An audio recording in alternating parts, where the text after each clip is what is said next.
읽겠습니다. 요한복음 17장 3절 말씀입니다.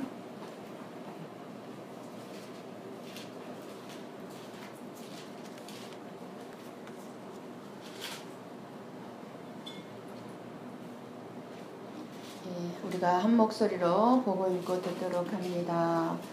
영생은 곧 유일하신 참 하나님과 그가 보내신 자 예수 그리스도를 아는 것이니이다. 아멘. 아멘. 9절에서부터 시작되는 제자들을 위한 그 예수님의 기도로 말씀을 준비해서 은혜를 나누려고 했는데 계속 3절의 말씀이 걸려서 하나님께서 우리에게 가장 중요한 말씀입니다. 그래서 이 말씀을 하나님께서는 우리에게 이 시간에 다시 한번 주시고 계시는 줄 믿습니다. 시골로 내려간 지 얼마 안 된 어떤 분이 담벼락에 오이를 심고 싹이 나오니까 받침대를 이렇게 대 주었는데 이상하게 넝쿨이 자꾸 위로 올라가지 아니하고 밑으로 자꾸 내려가더랍니다. 그래서 자꾸 위로 올라가도록 이렇게 하고 있는데 지나가던 동네 할머니가 말하기를 그건 오이가 아니고 얘요 얘. 무거워서 못 올라가니까 지가 알아서 옆으로 가지. 그렇게 할머니가 사투리로 얘기를 하더랍니다. 그래서 이 할머니가 말씀하시는 애는 참외를 얘기합니다. 참외. 그러니까 참외는 열매가 무거워서 줄기가 위로 뻗지 못하고 자기가 알아서 옆으로 간다고 합니다. 옆으로. 그러니까 열매를 이렇게 맺혀서 달고 있을 힘이 없는 이 야채들은, 그러니까 오이나 이제 포도나 다래나 으름 같은 넝쿨들은 이렇게 이제 위로 올라가는데 열매가 큰 수박이나 호박이나 이런 참외 같은 넝쿨들은 옆으로 이렇게 간다고 합니다. 위로 올라가지 않는답니다. 이렇게 하나님이 창조하신 자연 만물들은요, 다 하나님이 창조의 질서대로 누가 가르쳐 주지 않아도 스스로 알아서 자기 갈 길을 이렇게 다 갑니다. 그런데 자연 만물 중에 가장 영장이라고 하는 사람들만 바보같이 어리석고 지혜롭지 못하게 자기 갈 길도 모르고 가르쳐줘도 안 간다는 글을 읽어본 적이 있습니다. 그렇다면 이 세상에서 가장 지혜로운 사람은 어떤 사람이라고 보십니까? 잠언 전도서에는 지혜에 대해서 말씀을 해주고 있습니다. 이 세상에서 제일 지혜로운 사람은 나를 창조하시고 내 생명의 주인이 있다는 것을 아는 사람입니다. 이 지혜를 가진 사람만이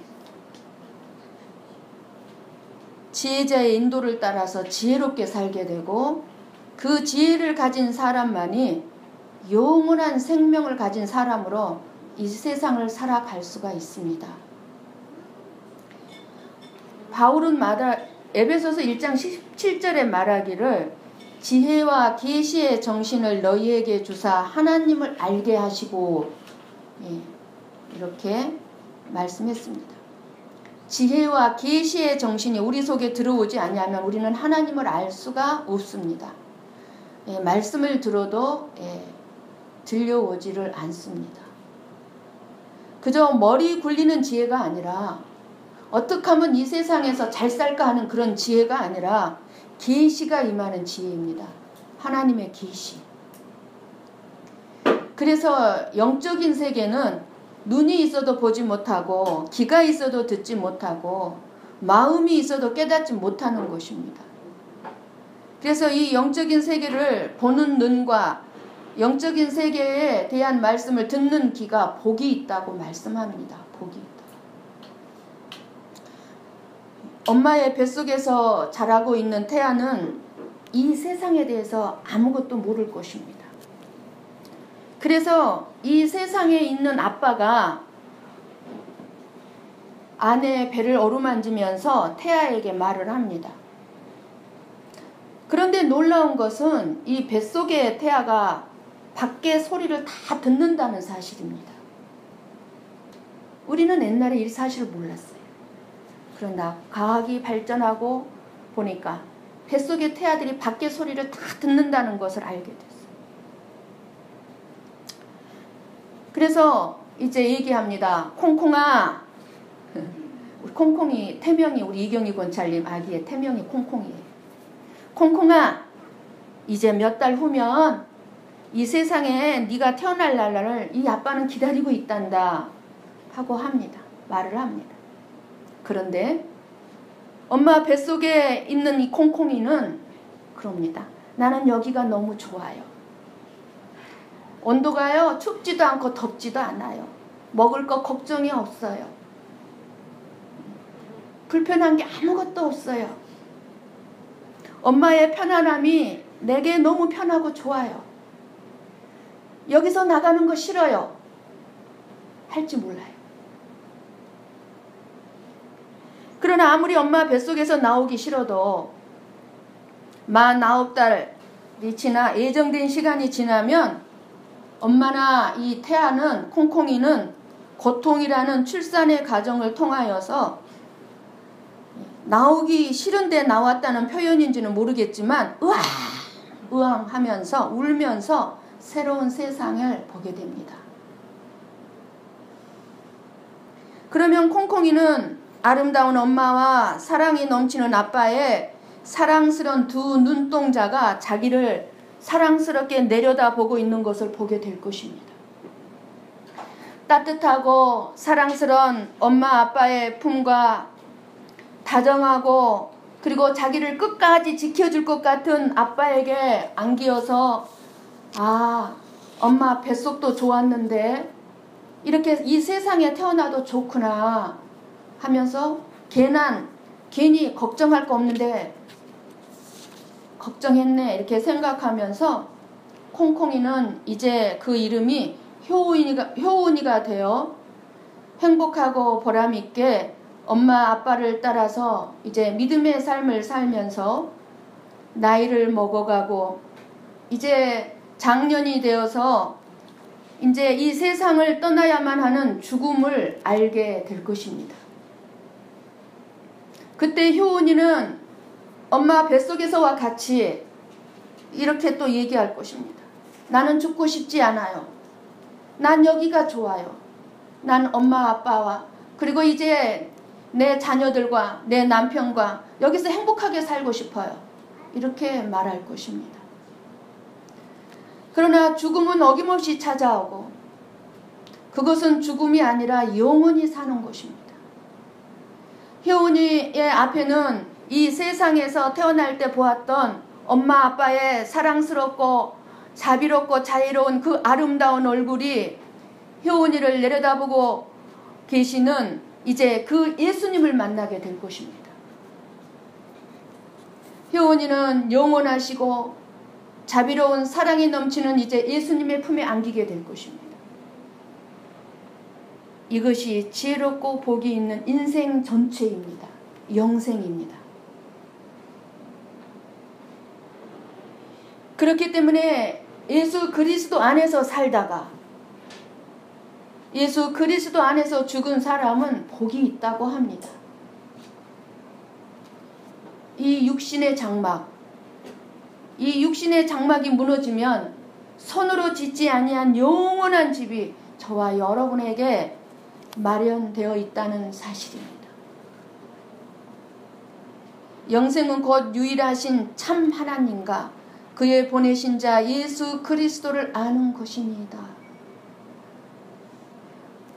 우리가 생각하고 있는 것처럼 영생은 죽지 않고 영원히 사는 것이라. 그러나 영원히 산다는 것은 예수님을 아는 성도에게만 주어지는 일이 아니에요. 그것을 영생이라고 하지 않아요. 이 세상에서 태어나 살다 간 모든 사람들이나 지금 살고 있는 모든 사람들은 다 영원히 살게 됩니다. 이것을 영생이라고 하지 않아요. 요한복음 5장 29절에는 말씀합니다. 선한 일을 행한 자는 생명의 부활로, 악한 일을 행한 자는 심판의 부활로 나오리라, 이렇게 말씀합니다.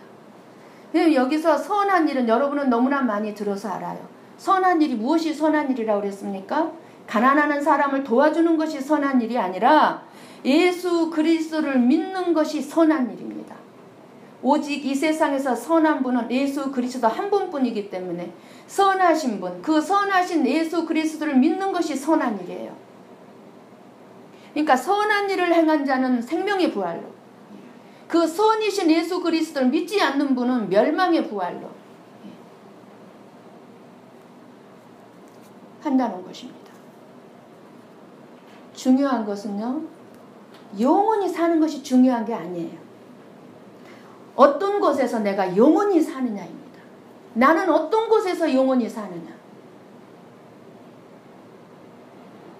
부활은 부활이되 생명의 부활이 있는 반면에 사망의 부활이 있다는 사실입니다. 때문에 영생을 단지 시간적으로 영원히 사는 것으로 생각해서는 안 돼요. 참 그의 보내신 자 예수 그리스도를 아는 것으로부터 이제 영원한 생명의 삶은 시작된다는 의미입니다. 사망의 부활이란 영원한 멸망에 빠지는 것을 말하죠. 사망의 부활에 처할 수밖에 없는 것은 왜 그렇습니까? 죄 때문입니다. 죄. 하나님은 모든 죄를 멸하시는 것이 마지막 때에 반드시 있게 될 것이기 때문에 악한 일을 행한 자는 자신의 죄와 함께 멸망에 빠지게 된다는 사실을 우리는 꼭 기억해야 합니다. 그렇다면 생명의 부활로 나오는 자는 죄 없는 자로 다시 살게 되었음을 뜻하죠. 그렇죠? 죄 없다는 것, 이것이 바로 오늘 3절의 말씀 영생에 의미하는 것입니다. 영생. 단지 영원히 산다는 것이 아니라 생명에 거한다는 겁니다. 죄가 없기 때문에 생명에 거한다. 그리고 생명에 거할 수 있는 것은 죄가 없기 때문에 가능하다. 그렇다면 저와 여러분이 죄 없는 사람들입니까? 저와 여러분은 분명 죄가 너무너무 많은 사람들입니다. 저와 여러분의 죄는 셀 수가 없습니다. 그렇지만 죄 있는 사람이 죄 없다 함을 받을 수 있는 저와 여러분은 지금 복이 있는 자리에 앉아 있습니다. 그것이 바로 예수 그리스도, 예수 그리스도를 믿는 믿음의 그 은혜입니다.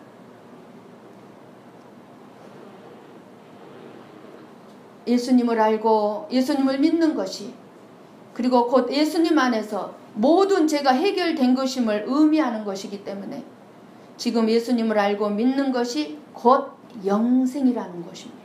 그것이 영생. 그래서 이미 영생 안에, 생명 안에 우리는 살아가고 있는 것입니다. 그래서 하나님과 그의 보내신 예수 그리스도를 아는 것을 영생이라고 말씀하는 것입니다. 오늘 말씀은요, 예수님께서 제자들에게 권면의 말씀을 하고 있는 것이 아니에요. 저와 여러분에게 권면의 말씀을 하고 있는 게 아니에요. 지금 예수님은 코앞에 몇 시간 뒤에 다가오는 십자가의 죽음을 바라보면서 눈을 들어 하나님을 바라보면서 하나님께 기도를 드리고 있는 것입니다. 마지막 기도를 드리고 있는 내용입니다. 기도의 내용입니다. 참 이상하죠. 그런데 왜 예수님 하나님을 향하여서 영생은 하나님과 예수 그리스도를 아는 것이라고 말하고 계실까요? 그것은요, 저와 여러분들이 참 하나님과 예수 그리스도를 올바로 알아 영원한 생명의 삶을 살게 되기를 하나님께 간구하고 계시는 겁니다.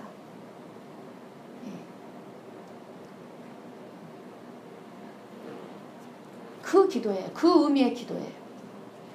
예수님이 영생에 대해서 얼마나 많이 말씀하셨는지 모릅니다. 요한복음에 19번을 말씀하셨어요. 이 말씀을 준비하면서 요한복음을 다시 쭉 읽어보면서 영생을 세보니까 19번. 근데 오늘 본문의 말씀이 요한복음에서 마지막으로 예수님께서 영생에 대해서 말씀하시는 기도입니다. 그러니까 쭉 영생에 대해서 말씀하시다가 그 영생을 하나님께 기도로 아뢰는 것입니다. 저와 여러분의 영생을 위해서. 근데 많은 사람들이 영생을 얻기를 원하면서, 그렇죠? 예. 뭐라 그러죠? 죽지 않는 약을 불로초라고 그러나요? 예. 불로초를 어디서 구해서 죽지 않는 약을 구해서라도 먹고 영원히 살기를 원하면서도 하나님을 알려고는 하지 않고, 또 하나님을 안다는 것은 그냥 쉽게 되는 일이 아님을 예수님께서는 저와 여러분에 대해서 너무나 잘 알고 계시는 겁니다. 너희들이 영원히 사는 것을 원하면서도 너희들이 하나님을 알려고도 하지 않으니까 이 기도를 하나님 앞에 드리는 거예요. 그래서 요한복음 5장 24절이나 5장 40절 3장에 가서 막 계속해서 영생에 대해서 말씀합니다. 영원히 살아가게 될 내가 누구인지 아는 것은 너무나 중요하게 하나님을 알아야 합니다. 왜냐하면 내가 누구인지 알아야 내 인생의 목적을 알 수가 있습니다. 인생의 목적을 알아야 내가 어떻게 살아야 하는지, 내가 어떻게 살면 안 되는지를 알 수가 있습니다.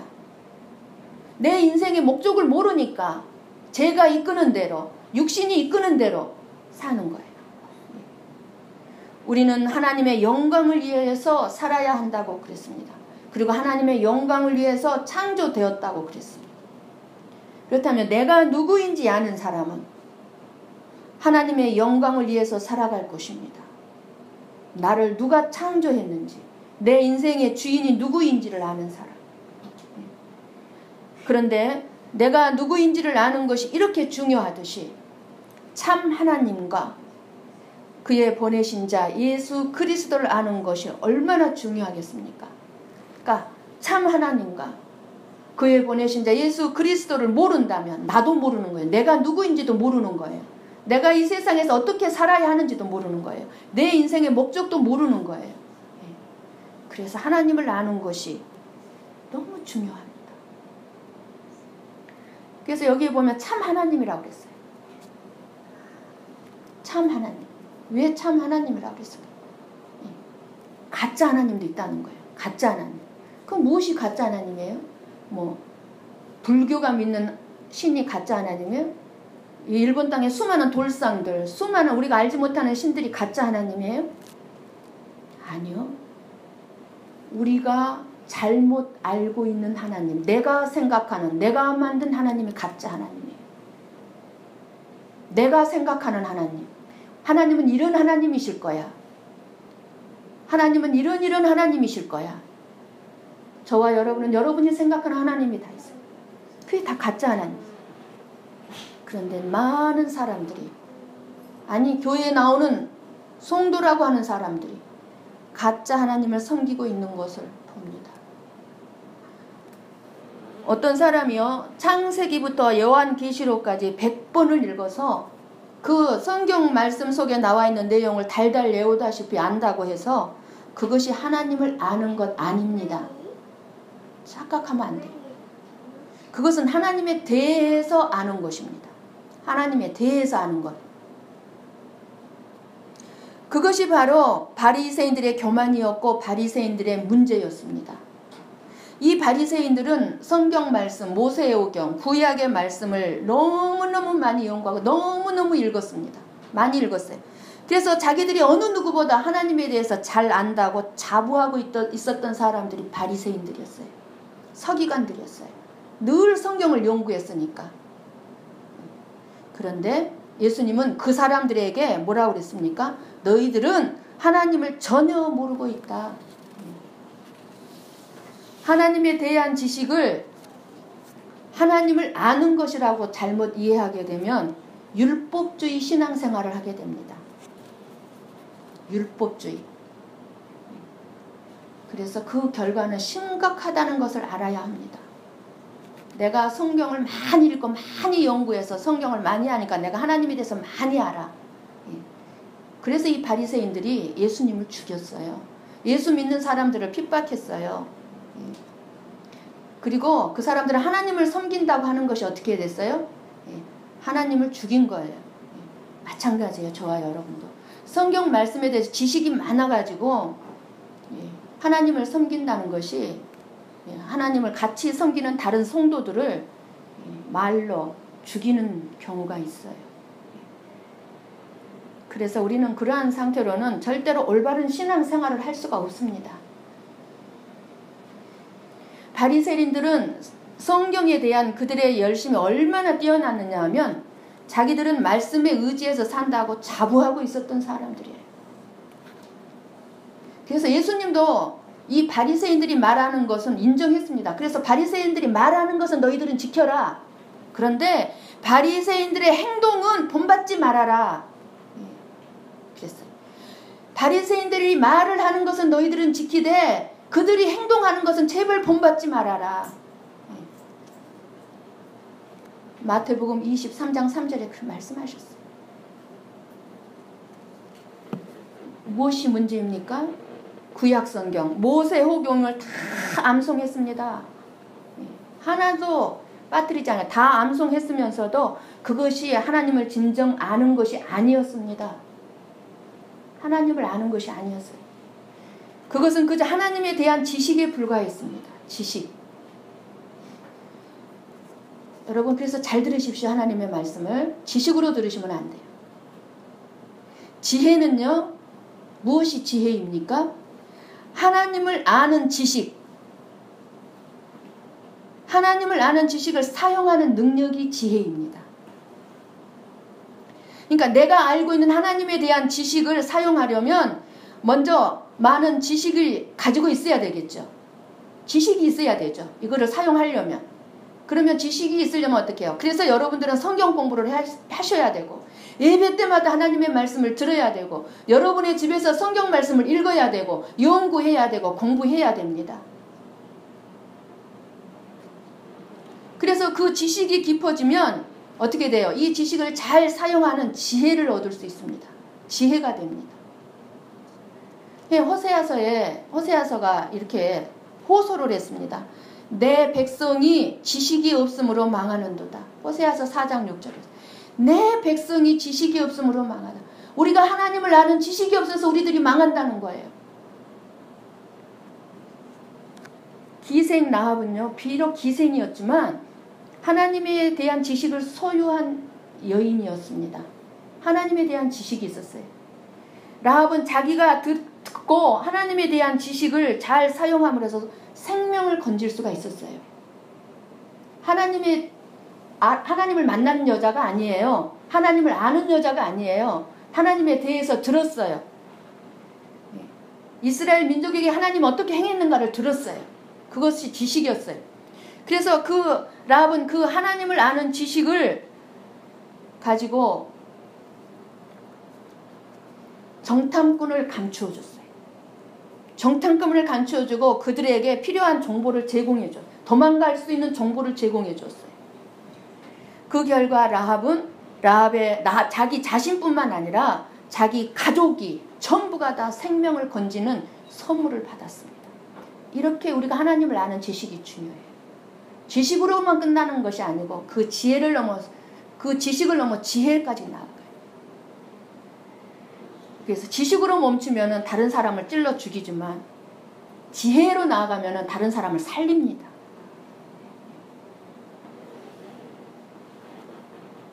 영원한 하나님 자녀가 되는 축복을 받게 되었어요. 그리고 라합의 몸에서 태어난 보아스가 누가 결혼했죠? 룻이. 그리고 그 보아스와 룻을 통해서 다윗의 조상 이새가 태어나고 다윗이 태어나고 다윗의 핏줄을 통해서 예수 그리스도가 태어났습니다. 그래서 오늘 말씀에 아는 것이니이다. 이 아는 것은 들은 지식을 체험적으로 경험적으로 아는 것을 말합니다. 지식을 얘기하는 게 아니에요. 아는 것. 이제 여러분들이 하나님에 대해서 많이 들었어요. 그거를 여러분들이 삶 속에 체험하고 경험했을 거예요. 그 아는 것을 얘기해요. 우리의 육신의 생명은 소중합니다. 더욱더 우리의 영생은 더 소중합니다. 표현할 수가 없어요. 비교할 수가 없어요. 우리의 육신의 생명과 우리의 영원한 생명은 비교할 수가 없어요. 그렇게 우리의 영원한 생명이 중요해요. 그래서 누구든지 예수님을 알지 못하면 영생, 천국에 들어가지 못한다는 것을 확실히 알아야 합니다. 지식으로 천국에 들어가는 게 아니라는 겁니다. 그래서 말씀을 통해 예수님을 알아야 합니다. 그래서 호세아서 6장 3절 6절 말씀을 보면은요. 제가 읽어드릴게요. 그러므로 우리가 여호와를 알자. 힘써 여호와를 알자. 그의 나오심은 새벽빛같이 일정하니 비와 같이 땅을 적시는 늦은 비와 같이 우리에게 임하시리라 하리라. 나는 인애를 원하고 제사를 원치 아니하며 번제보다 하나님을 아는 것을 원하노라. 우리 하나님은 인애를 원하고 제사를 원하지 않는다는 거예요. 가증한 제사를 원하지 않는다는 거예요. 우리 하나님이 저와 여러분에게 원하는 것은 하나님 아는 것을 원한다는 거예요. 우리가 하나님 아는 것을 원한다는 거예요. 호세아 선지자를 통해서 우리에게 말씀해 준 거예요. 우리가 여호와를 알자. 힘써 여호와를 알자. 하나님을 바로 아는 자만 바로 사랑할 수 있고 영생을 얻기 때문입니다. 죽음 이후를 결코 책임져 주지 못하는 돈을 위해서는 한평생을 걸어서 살아가면서 나에게 영원한 생명을 주신 그 영원한 생명을 주시게 될 하나님을 아는 일에는 아무런 관심도 보이지 않고 살아간다면 그보다 더 어리석은 인생이 어디 있겠습니까? 영생은 곧 유일하신 참 하나님과 그가 보내신 자 예수 그리스도를 아는 것입니다. 하나님을 아는 것으로부터 영생은 시작됩니다. 힘써 하나님을 아는 자만 예수 그리스도와 더불어 영원한 생명을 소유하고 누리면서 살아갈 수가 있습니다. 토마스 모라는 분이 감옥에 갇혀 있을 때 아마 예수님을 믿는 것 때문에 감옥에 갇혀 있었나 봅니다.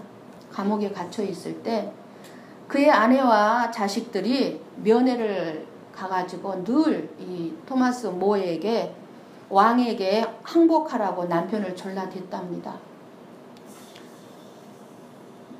우리는 아직도 오랫동안 함께 살 수 있잖아요. 그런데 왜 당신은 그 젊은 나이에 당신과 우리 가족에게 가장 비극적인 불행을 가져오려고 이러고 고집을 피우고 있습니까? 이렇게 아내와 자식들이 와서 남편에게 왕에게 항복하라고, 예수 안 믿겠다고 항복하라고 그랬겠죠. 그러자 이 모는 아내에게 이렇게 되물었다고 합니다. 당신은 내가 앞으로 얼마나 더 오래 살 수 있다고 생각하오? 그러니까 아내가 최소한 20, 30년은 넘게 살 수 있을 거예요. 그러자 이 토마스 모어는 아내에게 소리를 질렀습니다. 이 땅에서 20년밖에 안 되는 삶을 위하여서 내가 영원한 생명을 포기하고 영원한 고통에 나를 내어준다면 그것은 얼마나 어리석은 일이요. 영혼을 읽는 것보다는 그 밖에 다른 모든 것을 읽는 편이 오히려 좋은 것이요. 내가 다 잃어버린다 해도 내 영혼을 안 읽는 것이 복이라는 겁니다. 그러면서 온 천하를 얻고도 내 목숨을 잃어버리면 무엇이 유익하겠어? 이렇게 얘기하면서 소리를 질렀다고 합니다. 자신의 죄를 회개하고 돌이키지 않는 생활은요, 그런 사람들에게는 위험하고 고통스러운 삶이라는 사실을 알아야 합니다. 지금은 예수님 없어도, 예수님을 안 믿어도 안전하게 살고 있는 것 같겠지만 곧 아무것도 의지할 수 없는 자기 자신을 보게 될 날이 올 것입니다. 사람은 처음 창조될 때부터 하나님을 의지하면서 살도록 만들어진 존재이고, 하나님은 하나님을 의지하는 사람의 마음 안에서 영광을 받으시고 계시는 겁니다. 내가 세상적으로 잘 돼서 영광을 받으시는 것이 아니라 하나님을 믿고 살아가는 사람들의 마음 속에서 이미 하나님은 영광을 받고 계시는 거예요. 미국 오레건주 포틀랜드에서 목회하던 한 목사님이 어느 날 아침에 그 지역 병원으로부터 전화 한 통을 받았습니다. 죽어가는 페릭스 리치라는 환자가 이 지역에 있는 목사님 한 분과 상담하고 싶다는 것이었습니다. 그는 가능한 빨리 가겠다고 약속을 하고 급히 차를 몰아 병실에 도착하였습니다. 죽어가는 환자였던 리치는 얘기합니다. 목사님, 제 삼촌도 목사님이었는데 하나님 이야기를 할 때마다 전 듣지 않았답니다. 제 아내가 나를 늘 교회를 데리고 가려고 했지만 전 아내를 따라서 교회를 가지 않았어요. 그런데 이제 저는 창조주, 이제 죽을 날이 다가왔다는 거죠. 창조주로 나를 만드신 분을 만나러 가야 하는데 제 인생은 죄로 가득합니다. 어떻게 하면 좋습니까? 하고 심히 걱정스러운 듯이 목사님에게 물었습니다. 그래서 목사님은 이 환자에게 회개와 용서에 대한 성경 말씀을 전해주면서 누구든지 진실하게 자기의 죄를 회개하면 하나님께서 용서해 주신다는 것을 말해주고 기도해 주었습니다. 그래서 그 시간 이 환자였던 리치는 회개하고 자기의 삶을 하나님께 맡겼습니다. 다음 날도 그리고 다음 날도 계속해서 이 목사님은 문병을 갔습니다. 그런데 놀랍게도 이 리치라는 환자의 몸은 회복되고 있었습니다. 그리고 몇 주 후에 이 리치 환자는 퇴원을 하고 주일날 그 목사님의 교회에 나타났습니다. 그리고 8년 동안 매주일 한 번도 빠지지 아니하고 자기의 자리에 앉아서 하나님께 예배를 드리고 말씀을 들었습니다. 그리고 어느 날 갑작스럽게 심장마비로 죽었습니다. 이 리치는 자기를 창조한 창조주를 만날 준비가 되어 있었던 사람이 되었습니다. 영생을 얻는 길로 간 것입니다. 하나님을 알고 하나님을 안다는 것을 그냥 교회에 와서 하나님 부르고 예수님을 부르는 그런 수준으로 생각해서는 안 됩니다. 저와 여러분이 하나님을 아는 것은 하나님에 대한 성경 지식 몇 가지를 알고 있는 것으로 되는 것이 아니라 하나님의 마음을 알고 그 하나님의 마음을 내 마음을 하나님의 마음에 하나로 만드는 것입니다. 하나.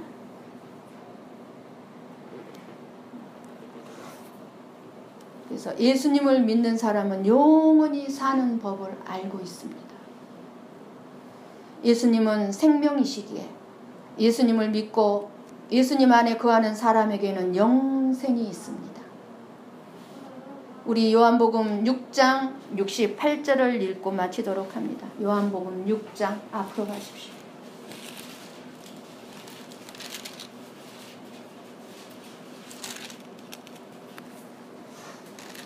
(6장) 68절 말씀.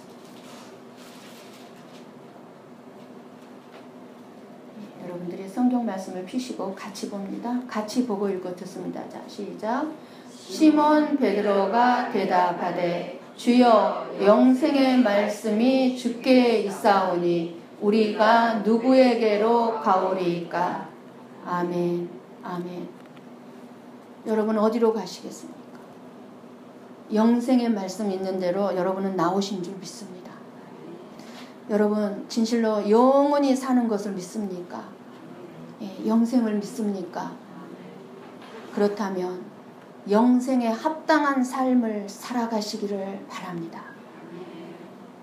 그래서 장차 영원한 천국에 들어가 영원한 생명과 영생에 참여하는 저와 여러분이 꼭 되시기를 간절히 축원합니다. 기도하